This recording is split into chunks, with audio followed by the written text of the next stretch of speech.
Olá, boa noite, tudo bem? Eu sou a Érica e hoje eu tô aqui para compartilhar com vocês a nossa devocional da série de mensagens que fala sobre fé e esperança. E eu queria orar antes de tudo. Vamos orar? Pai, eu quero te agradecer por esse momento, Senhor, que nós temos na Tua presença, um momento de estudar um pouquinho, Senhor, de fortalecer a nossa fé, Senhor, fortalecer a nossa esperança em Ti. Nos ajuda, Senhor, a confiar, a entender o Seu propósito. Já te agradeço por tudo em nome de Jesus. Amém. Então, eu vou te convidar a ler lá em Números 13, que ele vai falar. Aqui no início ele está falando sobre a ida dos espias para a terra prometida, para a terra de Canaã. Os espias eles foram até lá para fazer uma missão de reconhecimento, para conhecer a terra. E no final daquele período eles voltaram trazendo notícias de como era a terra. E a Bíblia fala que eles passaram 40 dias lá.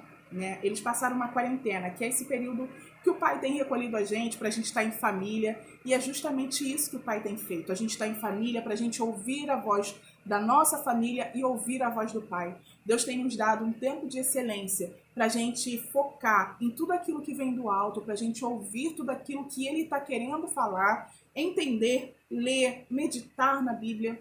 E às vezes a gente tem perdido tempo ouvindo o barulho lá de fora, e Deus nos trancou aqui, ó. A determinação é que a gente fique nas nossas casas, que a gente permaneça somente as pessoas da casa, não com vizinhos, não com parentes, mas as pessoas da casa. E tudo isso tem um propósito, né? Tudo que Deus faz tem um propósito.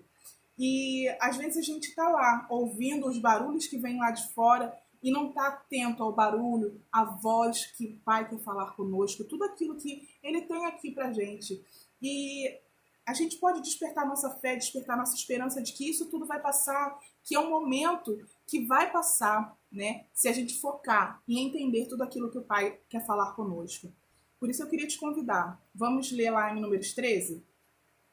E lá, Números 13 fala o seguinte: E falou o Senhor a Moisés, dizendo: Envia homens que espiem a terra de Canaã, que hei de dar aos filhos de Israel. De cada tribo de seus pais enviareis um homem, sendo cada qual maioral entre eles. Então o Senhor ordena que Moisés escolha, né, um líder de cada tribo, né, que um deles, um de cada tribo maioral, ele vá à terra prometida, que ele já disse no versículo 2, que eu hei de dar aos filhos de Israel. Ele mesmo fala que Deus já está dando. Então, eu penso que os espias eles foram lá só para ver, reconhecer, conhecer os obstáculos que poderiam enfrentar, conhecer a terra que já era deles, que Deus já havia dado. Né? E eles permaneceram lá durante 40 dias. Eu penso que é o mesmo período que a gente está vivendo aqui. E foram aqueles líderes para lá, viveram durante 40 dias num local que Deus estava prometendo, eles viram que a terra era muito boa, que o fruto era muito bom. E assim que eles chegaram, eu penso que a população deve ter cercado, né?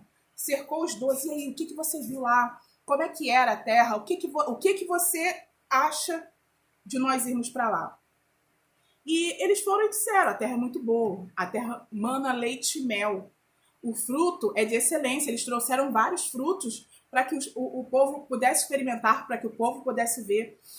O lugar é magnífico, melhor, muito melhor do que um deserto, claro, melhor do que o Egito, onde eles estavam, sem dúvida, porque eles eram escravos lá no Egito, né?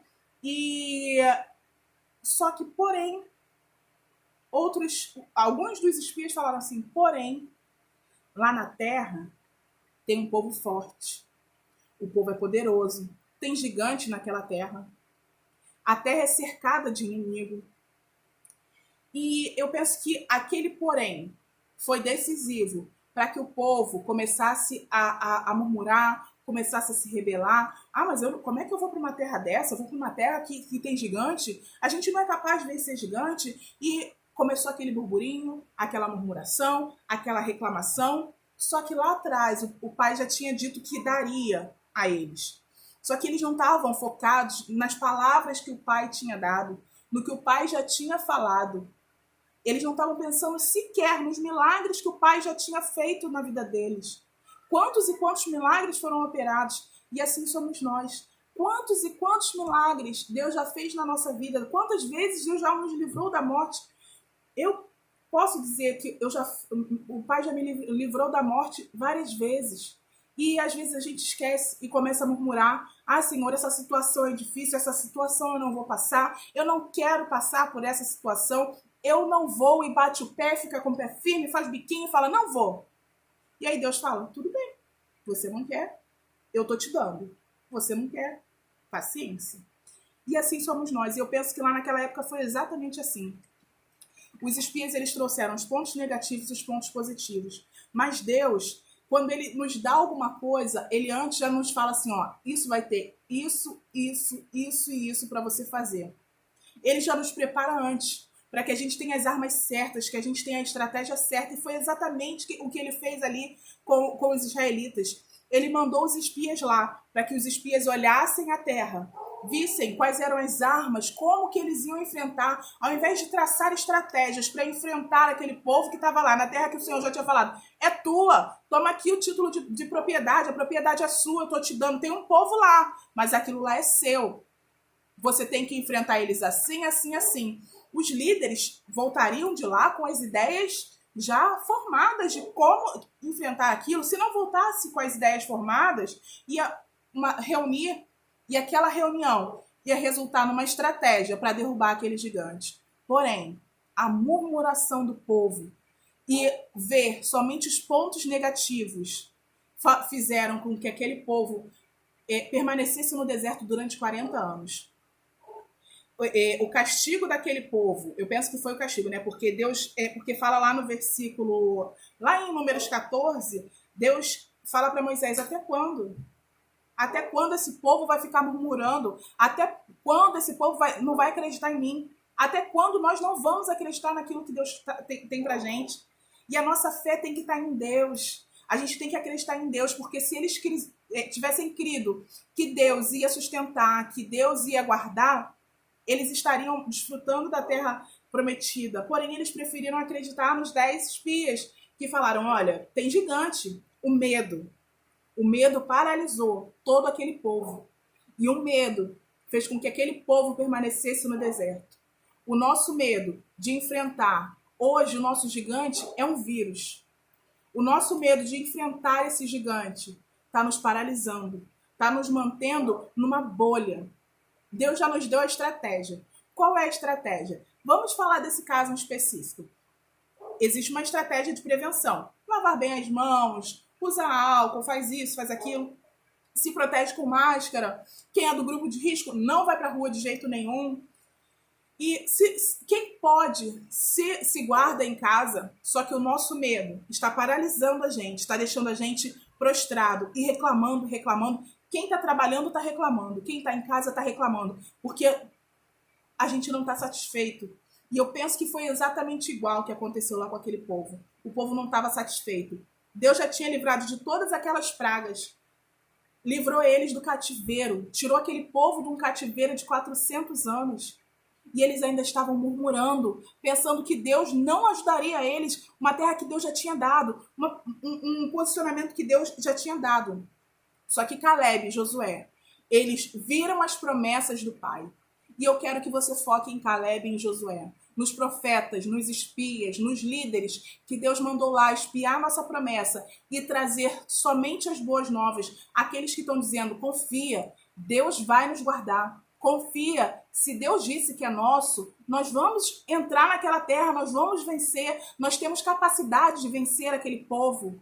Nós temos que crer em tudo aquilo que o Pai está falando, ter fé que o Pai vai nos livrar, que vamos passar por essa fase, que é só um momento, sem murmurar, agradecendo ao Pai cada dia que nós estamos com saúde, que nós estamos bem, que os nossos estão com saúde, estão bem, que Deus está guardando as nossas vidas, né? Talvez você precise parar e pensar e parar de olhar somente para o que você está vendo aqui, somente para essa estrutura. Pense, olhe para o sobrenatural. Veja o sobrenatural de Deus agindo aqui.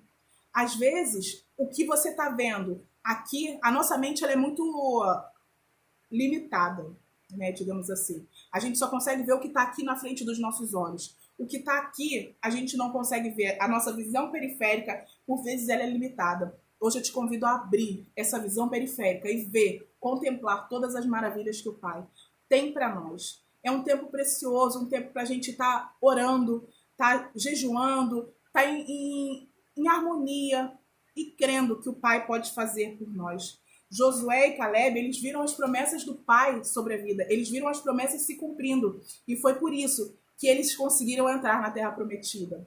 Os outros 10 líderes e aquele povo todo que ficou murmurando não entrou na Terra Prometida. Lá no versículo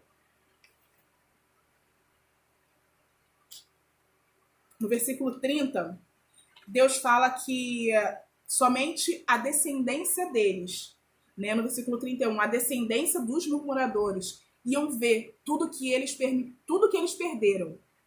Você está disposto a não ver todas as promessas, tudo aquilo que o Pai tem para você, porque você está murmurando hoje? Vamos parar um pouquinho de murmurar. Vamos crer que todas as coisas que o Pai tem feito para a nossa vida são coisas boas, né? A nossa coragem, quando ela é baseada na fé em Deus, ela é aquilo que Deus espera, ela é mais do que apropriada. Quando a gente crê em todas as promessas que o Pai tem pra gente, que isso é só um momento.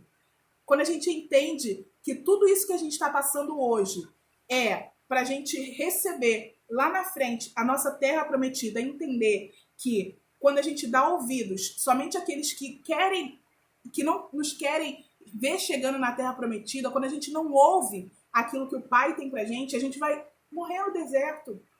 Eu penso que aquele povo, eles ficaram tanto tempo no Egito. Vamos raciocinar. Tanto tempo no Egito. O Pai livrou, o Pai abriu o mar.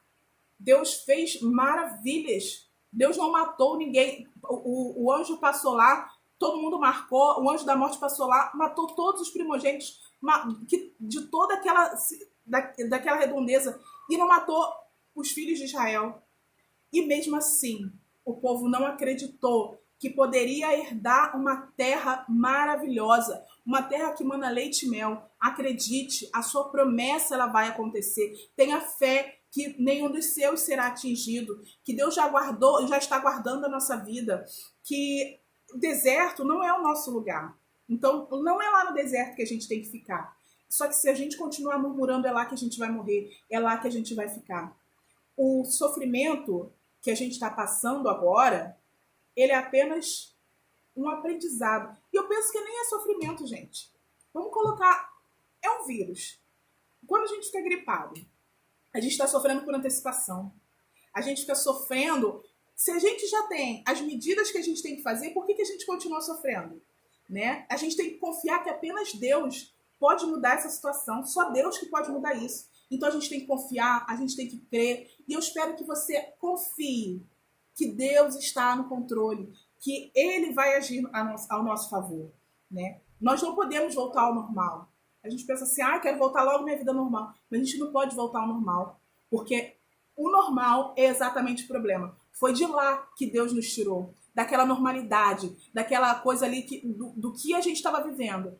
Vamos pensar, o que a gente estava vivendo? Será que o nosso normal, a nossa vida normal que a gente estava vivendo, é o desenho que o Pai tem para a nossa vida? Será que aquilo que a gente estava desenhando, que a nossa vontade estava se fazendo, será que a vontade do Pai estava se cumprindo? Deus mandou parar. Pare tudo. Para agora e reflita. Antes da quarentena, como é que estava a sua vida? A sua vida estava agradando a Deus? Então, é também um momento para a gente refletir. Deus nos deu um momento.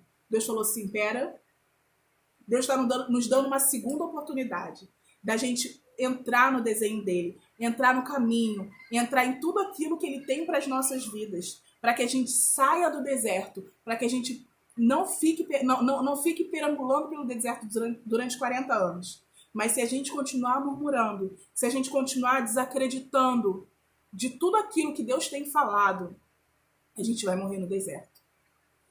Eu penso que eles deram ouvidos E o medo se apoderou de uma forma tão grande deles que a murmuração, a rebelião entrou ali. Porque eles quiseram até que eleger um outro capitão, eleger uma outra pessoa. Eles quiseram desconstituir a autoridade que Deus tinha colocado ali, que era Moisés, para que conduzisse eles em outro caminho. Não fuja do caminho. Vá para o caminho, para o desenho que Deus tem para a sua vida. E eu quero finalizar a nossa conversa de hoje com o hino da Nívia Soares, que fala: confiando em nosso Deus, em seu eterno amor, não seremos abalados. Que nós venhamos confiar nesse Deus que faz milagres, no amor que o Pai tem por nós, para que a gente possa passar por esse período de pés enxutos. Amém? É um louvor que fala assim, ó. Confiando em nosso Deus, em seu eterno amor, não seremos abalados, não seremos abalados, não seremos abalados. Que confiando em Deus, no amor que o Pai tem pra gente, nós não sejamos abalados por essa onda, por essa enxurrada de informações que só querem afundar a nossa mente. Que nós venhamos ter a fé em Cristo, que pode todas as coisas e principalmente mudar essa situação. O deserto não é o nosso lugar. O deserto não é lugar de sofrimento. É um lugar da gente aprender e ouvir tudo aquilo que Deus tem para falar com a gente. Que esse deserto, que esse momento de aprendizado sirva para a gente caminhar em direção ao Pai, para a gente ter fé que tudo em Deus é possível. Amém? Eu espero que você tenha uma semana abençoada, que não só hoje, na segunda-feira, nesse finalzinho de noite, mas que a sua semana seja de fé, crendo que o Pai está no controle de todas as coisas.